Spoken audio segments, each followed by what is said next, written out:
Ciao a tutti e benvenuti sul mio canale.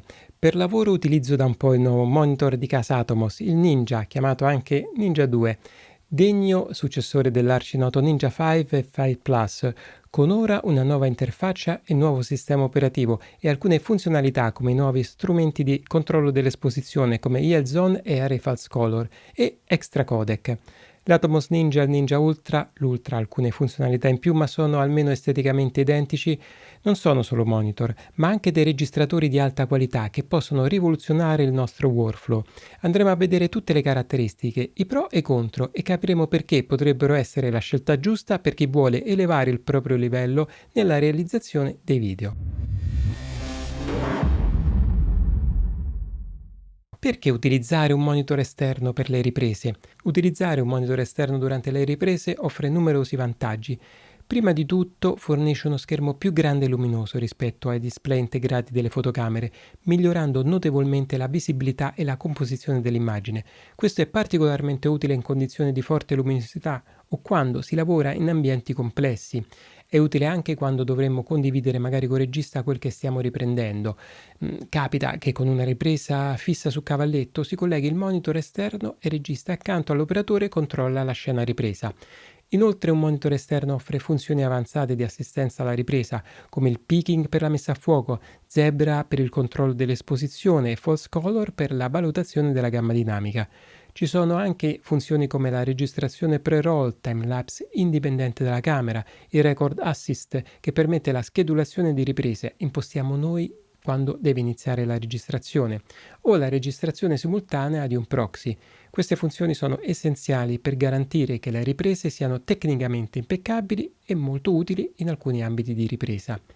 Per risparmiare spazio e supportare registrazioni più lunghe, molte fotocamere registrano internamente video compressi 420 8 bit. Se la fotocamera trasmette video tramite HDMI, la qualità può spesso essere preservata in un formato 422 a 8 o 10 bit. L'Atomos Ninja può registrare così più informazioni sul colore, fondamentale per color più complesse, e può valorizzare in questo modo maggiormente la possibilità delle camere che si possiede. Se si riprende il log ignorando la compressione interna della camera avremo la migliore gamma dinamica possibile. Vantaggi di un monitor come il Ninja che può registrare su SSD. Uno dei grandi vantaggi dei monitor Atomos Ninja e Ninja Ultra è la loro capacità di registrare direttamente su SSD. Questo offre diversi benefici. Qualità di registrazione superiore. Registrare su SSD permette di utilizzare codec di alta qualità come ProRes RAW, che offre una straordinaria flessibilità in post-produzione grazie alla maggiore quantità di dati catturati. Maggiore capacità di archiviazione. Gli SSD offrono molto più spazio rispetto alle schede di memoria tradizionali, permettendo registrazioni più lunghe senza la necessità di cambiare supporto di memorizzazione frequentemente. Affidabilità e velocità. Gli SSD sono molto più affidabili e veloci rispetto alle schede di memoria tradizionali, riducendo il rischio di perdita di dati e garantendo una gestione più efficiente dei file. Flusso di lavoro semplificato. La possibilità di rimuovere facilmente l'SSD e collegarlo direttamente al computer per la post-produzione rende il flusso di lavoro molto più fluido e veloce. Design e costruzione. Entrambi i monitor Ninja e Ninja Ultra hanno un look elegante e professionale. Le dimensioni sono 151 x 91,5 x 31 mm e il peso è di 360 grammi. La costruzione è robusta con un corpo in alluminio e il retro in policarbonato che garantisce una lunga durata nel tempo pur mantenendo un peso contenuto. Questo li rende perfetti per l'uso sul campo dove la resistenza è fondamentale. Sulla parte superiore e inferiore abbiamo un foro da 1/4 o 3/8 con punti antirotazione. Un cage per il monitor non si rende così indispensabile, può essere utile per il morsetto che preserva l'ingresso HDMI, ma per il resto aggiunge ulteriore peso e non credo abbia molto senso. Il display è un Super Atom IPS da 5,2 pollici, è touch con profondità 10 bit e una risoluzione Full HD 1920x1080 che offre una chiarezza eccezionale e una risposta al tocco molto precisa. La luminosità è di 1000 nits, rendendolo ideale anche per le riprese in condizioni di forte luminosità. Il monitor può essere calibrato tramite l'Atomos Calibrator con il Calibrate Color Checker Display Pro o il Color Checker Display Plus. Il sistema di raffreddamento è abbastanza silenzioso e regolabile tra low, medium, auto e turbo cool. Il monitor si scalda durante l'uso come tutti i monitor, ma non in modo eccessivo, e in questo credo che ci sia stato un leggero miglioramento rispetto ai modelli precedenti. Abbiamo una Tally Light che indica lo stato di registrazione sul retro. Il pulsante di accensione va tenuto premuto per poco per accenderlo. Quando acceso, se lo si preme, blocca il monitor da tocchi involontari che potrebbero cambiare le impostazioni, la funzione lock screen. Per spegnerlo va tenuto premuto a lungo, forse un po' troppo. I tempi di accensione non sono fulminei e impiega 1-2 secondi circa in più rispetto alla vecchia versione. Il voltaggio input va da 6,2 a 6,8 volt.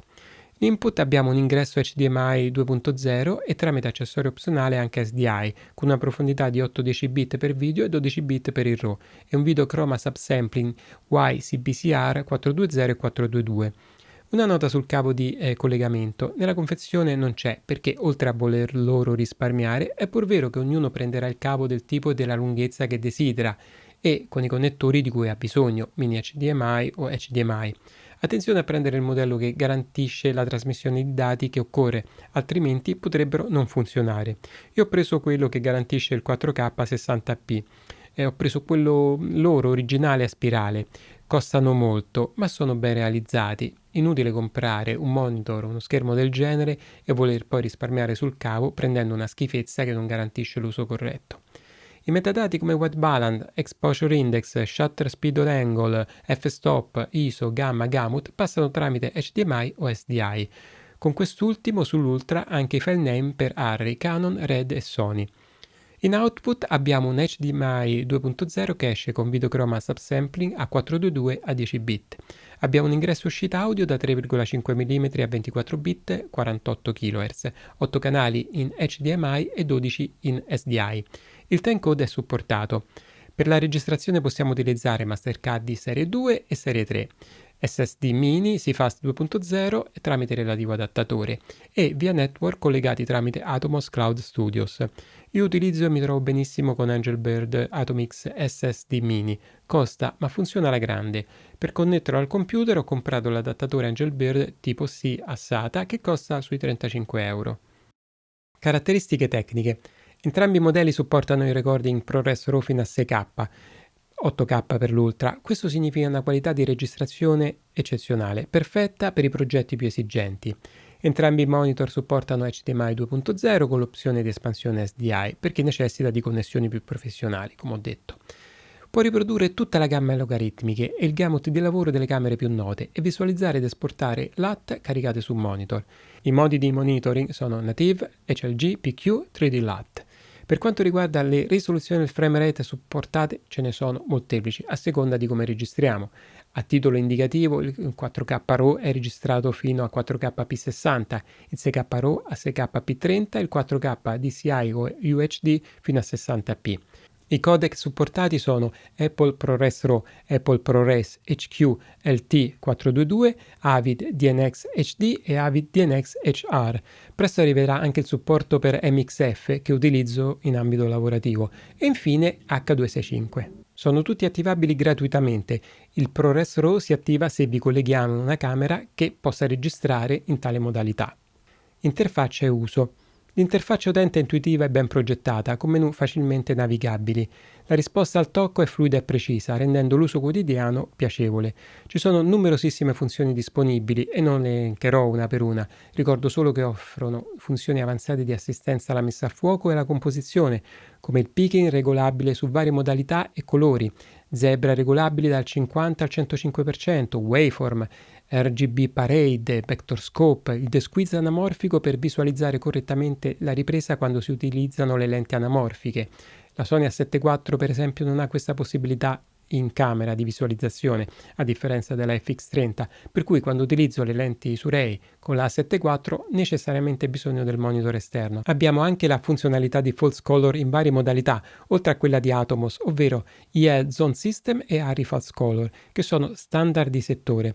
IL Zone è progettata per gli operatori di telecamere, colora l'esposizione in stop in modo da poter vedere esattamente la vera gamma dinamica riferita alla scena direttamente dalla fotocamera, ideale per la valutazione dell'esposizione sia della produzione HDR che SDR.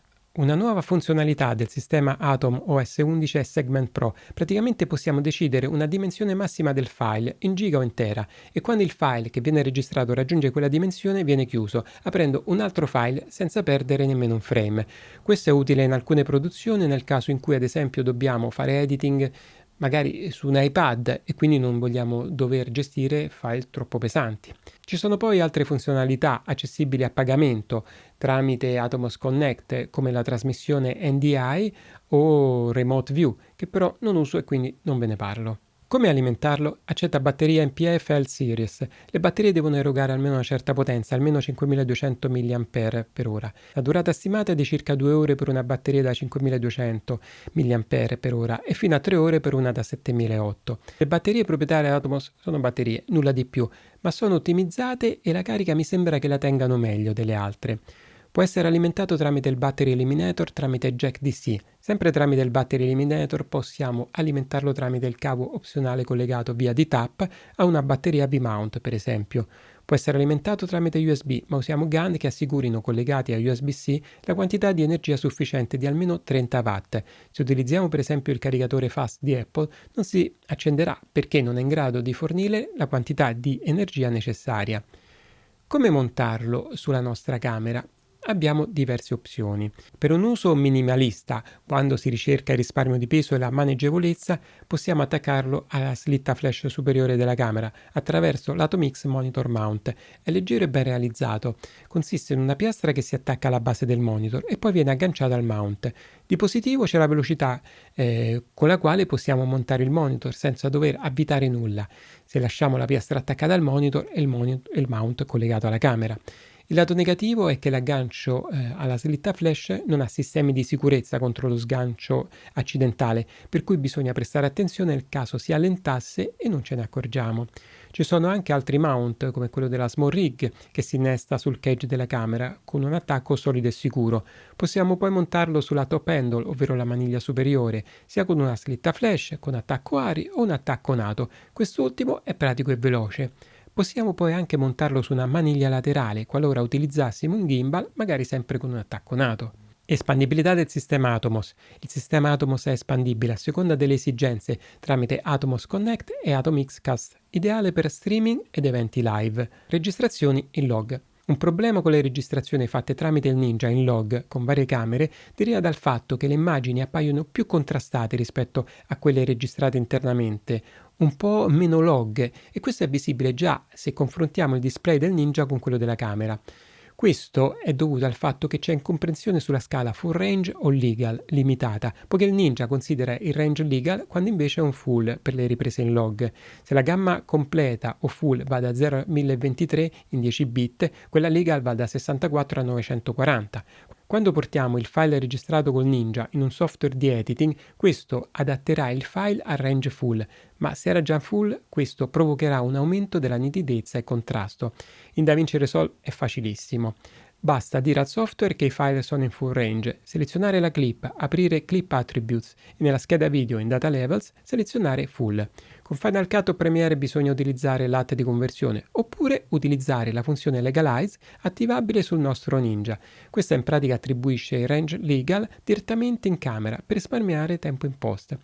Quello che faccio io è utilizzare due LAT che ho caricato sul Ninja, una di conversione a Rec 709 da slog 3 Sine per visualizzare un'anteprima di quel che otterrò una volta convertito il file log e una LAT di correzione che mi faccia visualizzare correttamente il file logaritmico senza il contrasto dovuto al range sbagliato.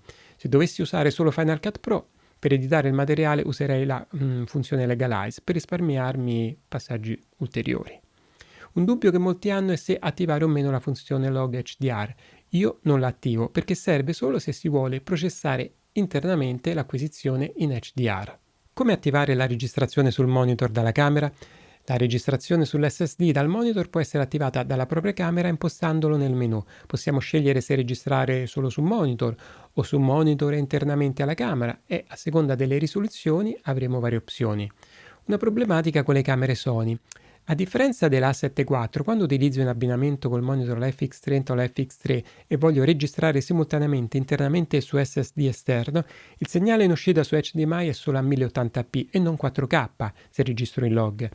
Per avere in uscita un 4K devo registrare esternamente in ProRes RAW e se non ne ho bisogno può essere noioso perché i file sono pesanti e richiedono un'elaborazione maggiore con i software di post-produzione.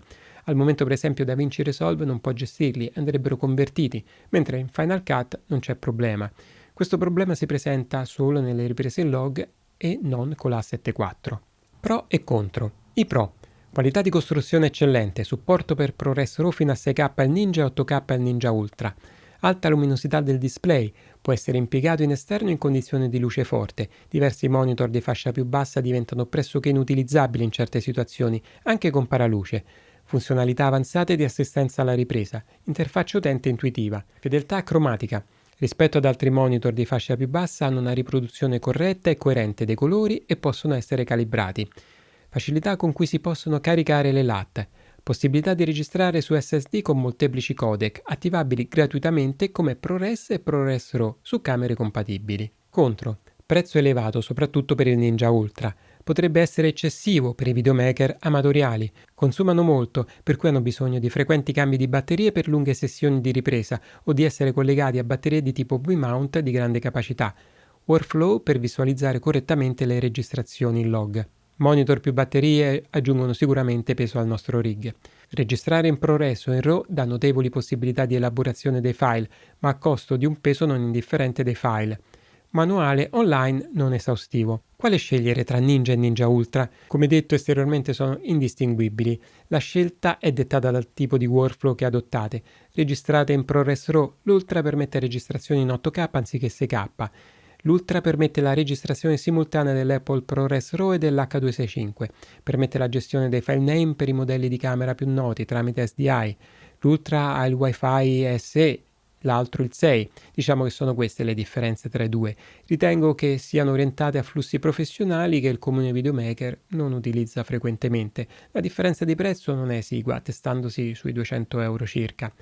Ci sono alternative? Certamente, se non si ha bisogno di registrare su SSD esterni ma solo internamente, il Ninja non occorre. Di fascia alta abbiamo lo Small HD o sempre in casa Atomos si può considerare lo Shinobi. Se vogliamo qualcosa che funzioni ma con basso budget, suggerisco il Fieldworld o NDCine. Conviene fare l'upgrade se si ha già un Ninja 5 o 5 Plus e funzionano perfettamente? Penso di no. Possiamo avere il nuovo sistema operativo o gli ultimi strumenti acquistando un upgrade. Atomos ha reso disponibile l'aggiornamento per passare al nuovo Atom OS 11 gratuito, ma se vogliamo gli ultimi strumenti è possibile acquistarli al costo di 79 euro per il Ninja 5 e 129 euro per il Ninja 5 Plus. Così almeno erano durante il lancio. Non ci saranno più aggiornamenti per il sistema OS 10, per cui direi che è una scelta obbligata quella di aggiornarlo. Se poi vi servono quegli strumenti, uno valuterà l'acquisto. In conclusione, sia l'Atomos Ninja che il Ninja Ultra sono strumenti molto validi per i professionisti del video, offrono una qualità di registrazione molto alta, un design robusto e una serie di funzionalità avanzate che possono migliorare notevolmente il nostro workflow. I miglioramenti rispetto alla versione precedente sono evidenti. Il monitoring è stato migliorato, aggiunte funzionalità e codec gratuiti e una migliore stabilità di connessione tramite il Wi-Fi. Se cercate il massimo in termini di prestazione e qualità, il Ninja Ultra è la scelta ideale. Se invece volete comunque un monitor registratore di alta qualità ma un prezzo più accessibile, il Ninja sarà perfetto. Se questa recensione vi è stata utile, non dimenticate di lasciare un like e iscrivervi